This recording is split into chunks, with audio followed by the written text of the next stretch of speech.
교회력에 따른 PPT 매일 말씀 묵상 2021년 3월 15일 월요일입니다. 오늘의 말씀 출애굽기 15장 22에서 27절입니다.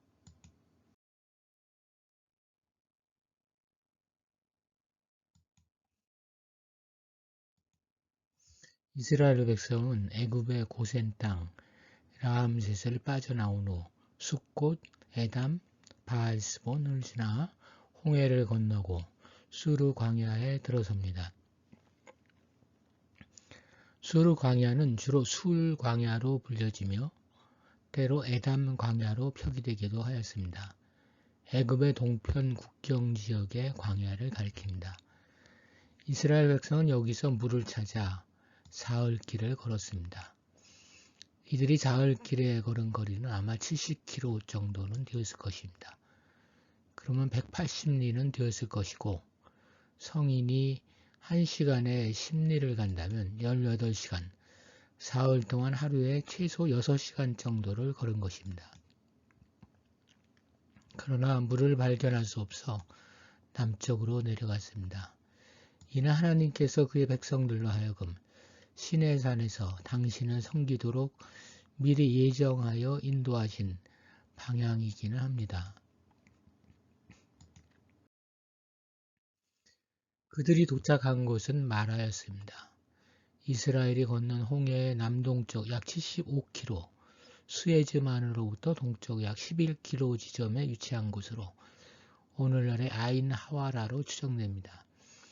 마라는 쓰다, 괴롭다 라는 뜻입니다. 이는 이 지역의 물맛이 짜서 마실 수 없었기 때문에 생긴 명칭입니다. 당시 이곳의 물은 악취가 나고 맛이 짜서 마실 수 없었습니다.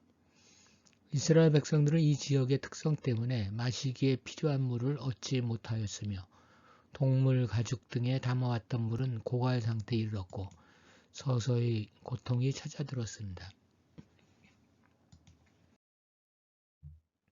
백성은 모세에게 원망하기 시작했습니다. 원망을 뜻하는 히브리어 루는 고집세다, 중얼거리다, 밤새워 머물다 등의 뜻인데 이는 이스라엘 백성이 밤을 새워가며 감정을 섞어서 불평했음을 나타내는 말입니다. 이스라엘 백성이 홍해를 건너는 기적을 찬양의 간격이 채 식기도 전에 원망을 했다는 비난을 받을 수 있으나 한편 물이 없다는 것은 있어도 마실 수 없는 물이라면 그것은 생명에 가장 큰 위험이 되는 문제이기 때문에 매우 심각했습니다. 모세가 나설 수밖에 없는 상황이 되었습니다. 모세는 하나님과 백성 사이의 중재자로서 문제 해결을 위해 간절히 기도할 뿐이었습니다. 여호와께서 그에게 한 나무를 가리키시니 그것을 물에 던졌더니 물이 달 정도로 맑은 물이 되었습니다. 시내반도 부근에 자생하는 구르쿠토란 나무의 열매가 그런 용도로 쓰였을지 모릅니다. 요즘도 방글라데시 같은 곳에서는 모링가 나무의 씨앗을 사용하여 지하수의 비소를 제거한다고 합니다. 하나님은 당신의 피조물을 이용하여서 사람의 생명을 구하실 수 있는 분입니다.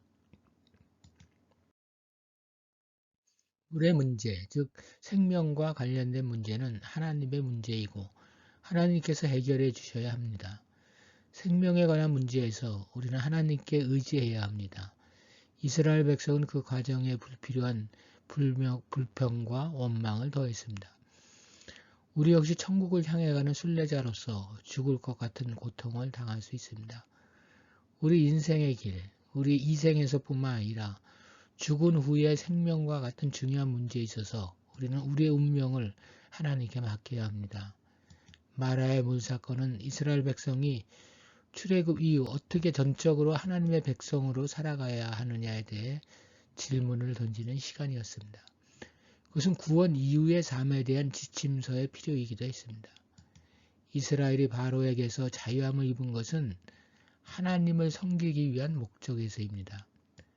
백성은 마라의 물 사건을 보면서 하나님으로부터 어떤 선택을 할 것인지를 택하라는 요구를 받습니다. 하나님께서는 백성에게 하나님의 백성으로서 광야 유랑을 위한 하나님의 기본 원칙, 즉 법도와 율례를 제시하십니다. 여기서 법도와 율례는 아직 성물화된 형태의 율법은 아닙니다. 단지 각 상황 속에서 하나님이 명하시는 준수사항, 즉 따라야 할 말씀들을 의미합니다. 이 하나님의 명령들은 그의 백성에게는 계명과 규례의 형태로 나타납니다. 하나님의 의도는 분명합니다. 이미 법도와 율례라는 말이 보여주듯 그것은 순종을 요구합니다. 순종은 다른 것이 아니라 그러한 말씀, 즉 법도와 율례를 주시는 하나님을 신뢰하는 행동을 의미합니다. 이스라엘 백성은 여호와의 법도와 율례를 진지하게 따라야 하며 그의 음성에 귀 기울여야만 하며 그의 기준을 올바르게 적용해야 하며 그의 명령에 순종하고 그의 법도를 지켜야만 합니다. 그러면 여호와께서는 애굽 사람들에게 내리셨던 질병들을 그들에게는 내리지 않으실 것입니다. 역으로 불순종에는 징벌을 가하시겠다는 뜻을 내포하고 있습니다. 하지만 하나님은 질병으로 백성을 치는 분이 아니라 그들을 치료하기를 원하시는 분입니다. 설령 이스라엘 백성에게 그러한 질병들이 임한다 할지라도 하나님은 치료자로서의 역할을 중단하지 않으십니다.